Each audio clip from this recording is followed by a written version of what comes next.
It's no secret that RuneScape has a long history with gambling. Back in the day, there were seemingly all kinds of ways to go about it. You had dice games, flower games, and most notably the Duel Arena. Any item or activity that had a random chance of multiple different outcomes could be gambled on. And there were many examples of this before Jagex started cracking down on them. Let's look at flower games. While researching, I found out that there were multiple ways to go about this. There was flower poker, where each player would plant 5 flowers, which would represent a poker hand, and the player with the stronger hand would win. Essentially, 2 of the same color would be considered a pair, 3 would be 3 of a kind, that kind of thing. Maybe if they were all the same color, it would be a flush, but since the flowers didn't have numbers, it was pretty basic. I'm sure there were some variations to this one, and no doubt countless arguments between 12-year-olds who had never played poker in their entire life about who actually won the hand. Another example was known as ABC.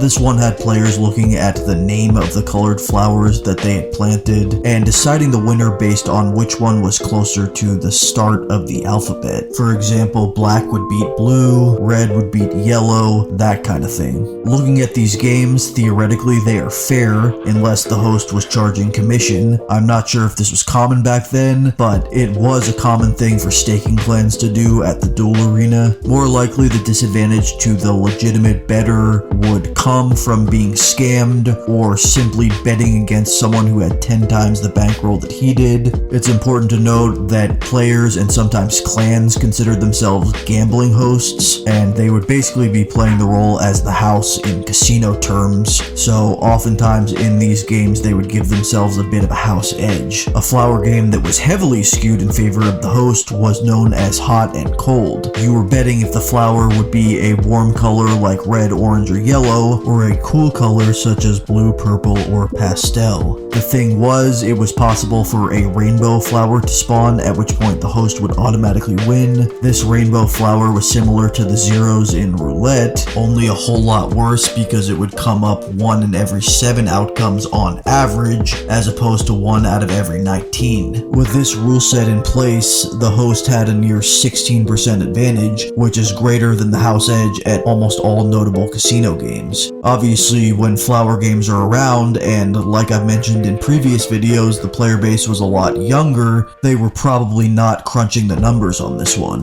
Dice games, of course, have always been popular, as there is a lot you can do with a random number generator when it comes to gambling. You still see dice bots at the GE to this day. The thing is, before 2011, the dice bag was an actual item in RuneScape 2. Released in 2009, it could hold many different kinds of dice with up to 100 sides. The dice bag was not usable at the GE, in banks, or at the Duel Arena, presumably so it would limit the amount of use it got for gambling. I'm honestly surprised that Jagex released something like this as late as 2009, because they seem to already know how people would exploit this item. I have past experience with this exact type of gambling in World of Warcraft back in the day, and from my understanding it worked similarly on RuneScape. Basically, you would roll the dice, and if you rolled above 55, you'd win, giving you a 55% chance to lose to the host. This, of course, being when you're rolling 1 to 100, which was the most common method. Some hosts were more greedy and would make you get above 60, but they were most likely never going to give you even odds. So right off the bat, you're looking at a 10 to 20% disadvantage, and that's assuming the host didn't just scam you. A supposedly safer method had the host acting as more of a third party, and this involved him gathering up 2 or more players to roll against each other after trading all of their bets to the host, and the player with the highest roll would win the pot. That is, of course, after the host collected a 10% fee from the winnings. While researching this, I did stumble into a Reddit thread from 12 years ago detailing why this exact method of dicing gave you the best chance to win, or at the very least the smallest chance to get scammed. However, statistically speaking, this method of dicing gives you no better odds than the 55 and up method. To begin with, if this were say a poker game and the rake was 10%, maybe you could make up for it because poker is more of a game of skill. However, if you're talking about giving up a 10% edge in a game of chance where you have no way to increase your odds, you are absolutely guaranteed to lose money in the long run. Of course, the people who hosted these games probably became some of the richest players that RuneScape has ever seen. And it's worth noting that a lot of this gambling was hosted by clans and it was legit. Some people will say it's all a scam, but undoubtedly some of it wasn't, which brings us to our next point. Hosts didn't actually need to scam you. They still don't.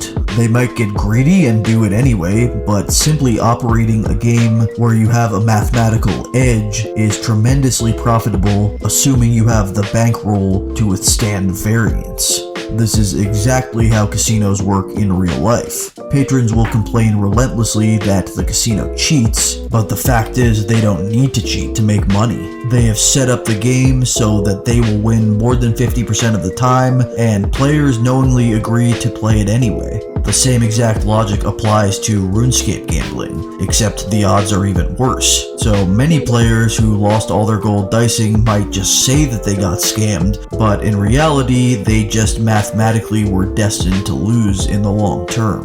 Gambling is a lot different in current day OSRS, with Jagex having removed pretty much all the items and emotes that have random visible outcomes. Relying on a dice bot that isn't even rolling an in-game item is pretty much your only option, at least when it comes to this form of gambling, and this requires a lot of trust. Undoubtedly, at this point, there are a ton of players who get scammed by them. Back in the day, dicing clans may have been operating more like casinos with some sort of incentive to keep their games legit, but now you really have no idea if that number the bot spits out is legit. There's just simply no way to generate random outcomes that I know of in-game. The only exception would be a PvP deathmatch, assuming it's a fair fight. However, not everyone has the stats to do this. But in terms of dicing, you have to rely on third-party systems, which may or may not actually exist. Especially with Jagex's current view of player-run games of chance. The only incentive the bot owner has to make his game legitimate is outcompeting other bot owners. There are oftentimes other bots surrounding the dice bot pretending to be players that are consistently winning, making the whole thing seem extremely sketchy. Safe ways to gamble in today's game are few and far between.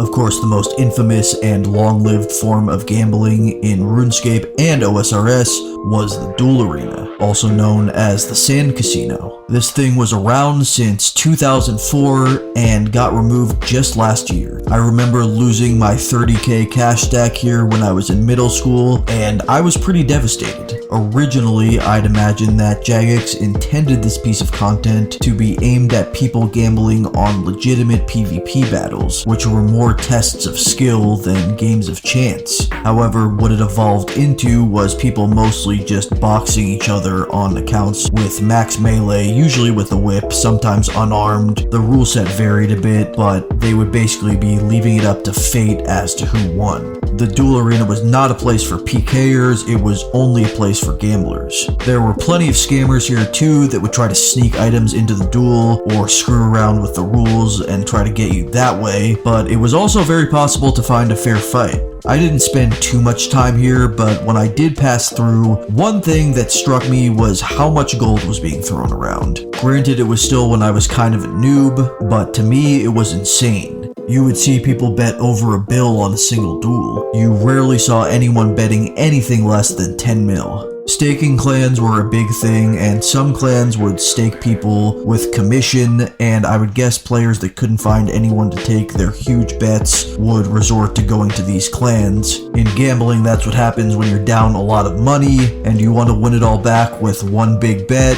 In a state of desperation, you're probably going to take some pretty shitty odds, and that is where these clans capitalized. I'd imagine that some clans staked without commission as well, and instead just dominated players players with their bankroll. That brings us to another massive factor in gambling, which is how much money you have to begin with. So let's say player A has a 2-bill bank and player B has a 50-bill bank. These two could start dueling each other and player A could go on a winning streak and double his bank up to 4-bill, but that still leaves player B with 48-bill. On the flip side, if player A starts off this dueling session with a 2-bill losing streak, he now has no money and has to stop gambling and find a way to make more gold, whether it be through real-world trade or by actually playing the game. You can probably imagine which option most RuneScape gamblers will go with. Basically, player B has room for a lot more variance because he has the much bigger bank. He can afford to go on a much bigger losing streak and wait until his luck turns around, at which point when he goes on a winning streak, player A is bankrupted and has to stop, which would make player B the heavy favorite if these two were to have a long-term gambling session. And this is exactly why gambling clans could be successful without even charging commission. They were playing with the combined resources of multiple very wealthy players, meaning they could roll just about anyone into the ground with enough bets. Of course, it's always possible that someone even richer than the clan or bot farmer hosting these games will show up, and this is exactly where max bets come in. As a side note, it's a very common practice for real-world casinos and bookies to refuse to take action from certain players, and this would be the smartest strategy for these clans to use against players that were even richer than them, assuming they weren't going to charge commission. But as long as they are charging commission, with the use of max bets, they'll have no trouble beating even the richest of whales. With dice bots, you'll usually see them have a cap on how large of a bet they will take. This is assuming it's a more legit dice bot that's not just going to log off with your gold immediately. I'd imagine staking clans did something similar in the Duel Arena days, and maybe they still do for death matches. This cap that they set, known as the max bet, will ensure that the very wealthy gambler cannot just continually double his bet until he wins. He can use this doubling strategy up to a point, but after a while, with enough bets, he'll go on a losing streak and hit the max bet. At this point, no matter how rich he is, he's not allowed to double the bet. The host won't let him bet any more than the max. If he loses a max bet, he will now have to win multiple max bets to win his money back, and is now in a very weak position mathematically. At this point, the host has this whale hooked, and the whale is down so much that he is unlikely to break even unless he goes on a very unlikely winning streak. This is exactly the same reason a casino would gladly let a billionaire play games of chance as long as they weren't gaining some sort of advantage over the house.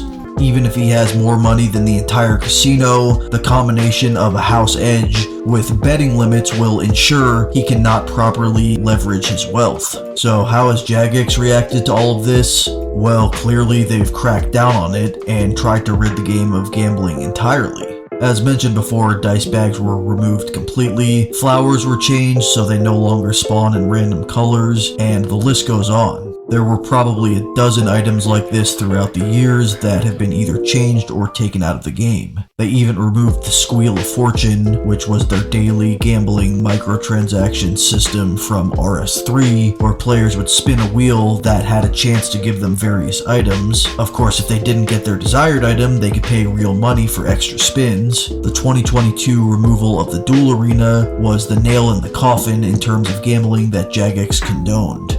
Honestly, with their stance on player-run games of chance, I can't believe it even lasted as long as it did. Nowadays, from what I understand, your options are basically death matches or dice bots. Maybe the occasional game of RuneLink where you bet against a random free-to-player at the GE and hope he actually pays up if he loses. Spoiler alert, he won't. However, despite the crackdowns, the reality is gambling is baked into RuneScape at this point, and whether it's OSRS or RS3, I don't think it will ever go away entirely. The steps that Jagex has taken surely have decreased the prevalence of games of chance, but gambling itself is an addictive behavior. People are going to find ways to do it no matter what, and once they're hooked, they will throw caution to the wind despite terrible odds, or the fact that the game they're playing might just be a scam. I've met people at the Duel Arena in the past who claim to be down tens of thousands of dollars in real life due to gambling on OSRS and buying gold to feed their habit. Were they full of shit? Who knows? But undoubtedly someone has gone into real life debt to continue gambling on RuneScape. there is indeed a hidden portion of this community that simply views this game as a vehicle to gamble. The fact that they are gambling with GP instead of dollars is just a formality, as they buy all their gold with dollars anyway. In fact, they probably buy it back from the same people they lost it to gambling. Surely many people have made a massive fortune in this game just through gambling, whether it be hosting or just getting lucky with staking and then knowing when to get out. But there will always be that minority of gambling addicts, and they're always going to find a way to lose their entire bank in a matter of minutes.